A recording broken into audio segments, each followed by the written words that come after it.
Hello, and welcome to Hot Spring 101. We're going to cover the Highlife series today. This model is the Aria, but this should effectively cover any and all Highlife models. So, on the front two corners we have these little cover locks. You just press in on the button, they come up, and then you pull them out. There are some little keys supplied with your owner's manual that you can actually turn and lock. Great at keeping little kiddos out there. Once you've unclipped it, you want to open it, and even though there is a nice handle here, it is not really meant for opening because you can see the tension that this cover creates as it's creating a seal. So you want to come underneath the skirt, pull up, and then just push it open. And then from here, you have a couple of ways that you can open it. If you're getting in, you should just get in and push it from the center, whether that be back and off or straight up, depending on the cover lifter that you have. Otherwise, you would want to come to the back of the spa, and that same handle I just told you not to grab, there are now two of them. Grab both handles, pull it towards you, and allow it to come off. And that'll make sure that it comes off evenly, so that if you have the cover cradle, then it's not stressing any of the points where it's attached. If you have the upright or the lift and glide, then it would open slightly differently, but it would be more upward than backward. So, the Highlife series all have a wireless remote now, just like that. It is waterproof, so it's not going to hurt it. And the screen looks like that when it's on the main menu. And so what we're seeing here is the current temperature of the water set to 102. The jets, which is signified by the little jet spurt there. The little teardrop is to signify that this one is on salt, so they won't all have this. And then the light bulb is lights, obviously. And then you have power, memory, clean cycle, and settings, and we're going to go over all of those. So, temperature, again, this is the current temperature of the water. If you press that, it'll show you the set temperature. And to change the temperature, you just press up and down to whichever direction you'd like it to go. 104 is the technical max, but if you press and hold the up button, you can actually get it to go to 105 and 106, and it's signified in red because it's pretty spicy. We'll also notice that the logo light here on the front, next to Hot Spring, there's blue on the bottom to signify power. And this just means that the spa has power and everything is running if the light is not flashing. The top half will be green when the spa is within 2 degrees of the current temperature. And so right now it's 4 degrees rather than 2, so if I turn it down 2 degrees, the green light will come on, and that lets us know that it is ready for use. Occasionally, the green light will flash if you have the salt system. We'll dive into that in a different video. So next we have the jets, and if we hit the jets button, the 2-speed pump kicks on in low speed. And then there's the single-speed pump that is high speed only, and then the 2-speed pump has high speed as well. And this is what it looks like with all of the jets running. So there's a little power button there that I hit to turn them off. I want to show you a couple of little things, and I'll turn the jets back on to actually see how that works. So this main diverter here, this one has one, some tubs have 2, some tubs only have 1.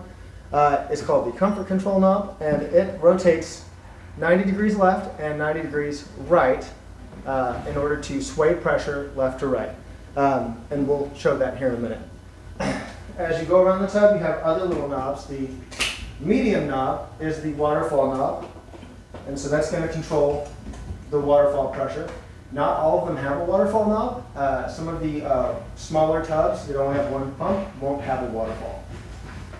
Your smaller knobs at the around the edges have they control the air induction, and so they actually add pressure into the line in order to ramp up that massage pressure that you feel.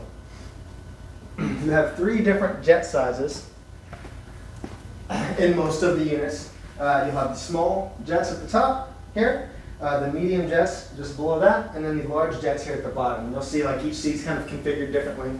The small jets, they don't rotate or anything, but the middle jet piece is a nozzle that actually can be adjusted to directionally control flow.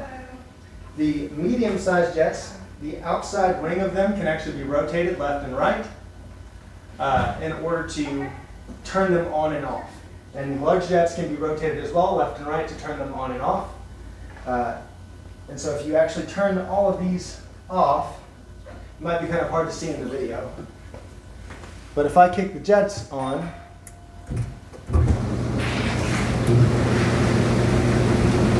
these bottom jets are not working. These top jets are also off. I can rotate them, and now you'll notice just a little bit more pressure coming out of them now. The small air knobs that I mentioned control, like I said, that pressure. So we can see that reflected in the jets. Waterfall. And then comfort control. You can kind of see the waterfall, it beefed up a bit, that corner beefed up a bit. Back to the right, kind of pulls that pressure back this way. And that's something you'll learn by playing with it. That is how that functions.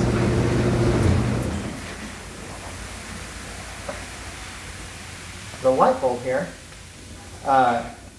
is the lights, obviously. And one of my favorite things about the Highlife series is that there's this little arrow here where you can actually control each section of the lights. So the exteriors, which are going to be the corners, all four corners, and then there's a spot in the left and right of each door panel that have exterior lights. So I can make those one color, and then my pillow lights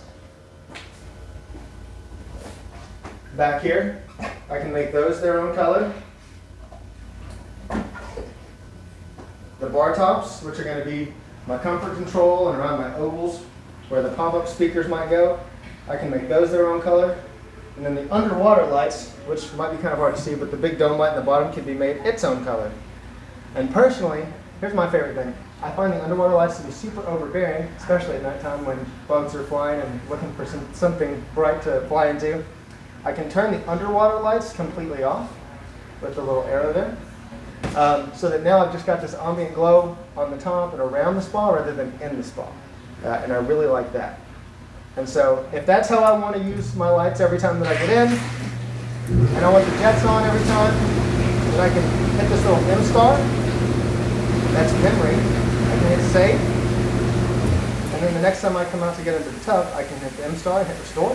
And then I'll kick it back on just like I had it, which is pretty nifty. Next we have settings here. And under the settings we have temperature lock, spa lock, lights timer, and summer timer.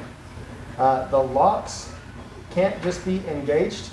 They have to be actually like pressed and held on the on button for 4 seconds, and then it'll engage, and we'll see a little padlock pop up right there.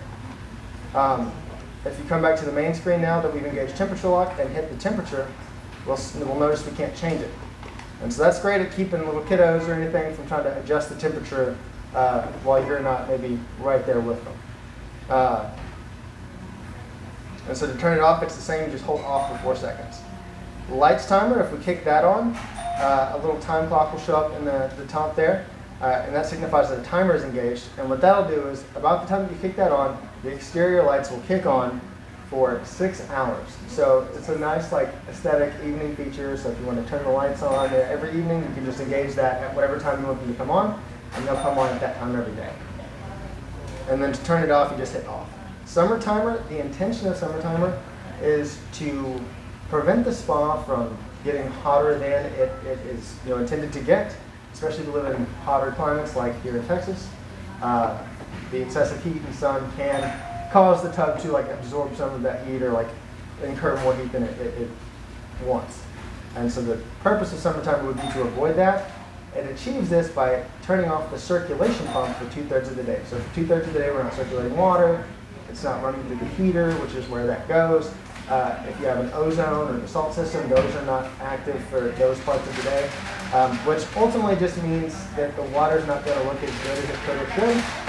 Personally, I find that it's better to just turn the temperature down to 80 if you don't want it to heat for the summer, and then the spa won't heat unless it gets below 80 degrees. And I find that to be more effective because then your circulation pump is still doing work all day long rather than for 1/3 of the time. So highly recommend just not using summer timer at all. The little arrow here takes us into the last bit of the settings, which is Fahrenheit and Celsius for temperature, brightness for the screen, and then language for the whole thing. So if you want to learn something different, maybe do a little Spanish, you can switch it up like that on the screen. The last little button here is the clean cycle. That's this little recycle teardrop. And so if you hit that, you'll see clean cycle as they start. And if you engage that, then what you have is a 10-minute jet cycle. And after 10 minutes, it'll shut off. Now, the clean cycle itself doesn't necessarily clean anything. The purpose of it, and the way we use it is, you would test your water, and once you know what you're going to add, you'll engage the clean cycle, and then add your first dose of chemicals into the filter section. And then when that thing shuts off after 10 minutes, you know that it's safe to add the next chemical, because we are not making a cocktail here. We want to add them one at a time, okay, and give it time to kind of run through and settle in. So you'd add the first chemical with the cover all the way off into the filter section with the clean cycle active. When it shuts off, you can add the next one, and then when you're done adding chemicals, you can close it all down. And the way that you would close it is you would either, from inside the tub, grab the middle and pull it towards you, or just lean in as close to the middle as you can and pull it towards you so that it comes up nice and even. If you have an upright, you would pull it down, make sure to engage the lock mechanism. If you have a lift and glide, you pull it down and then pull it forward. With this one, you just pull it up and then fold it over. And that's pretty much that. That's all there is to just the basic operations on it. So, thank you.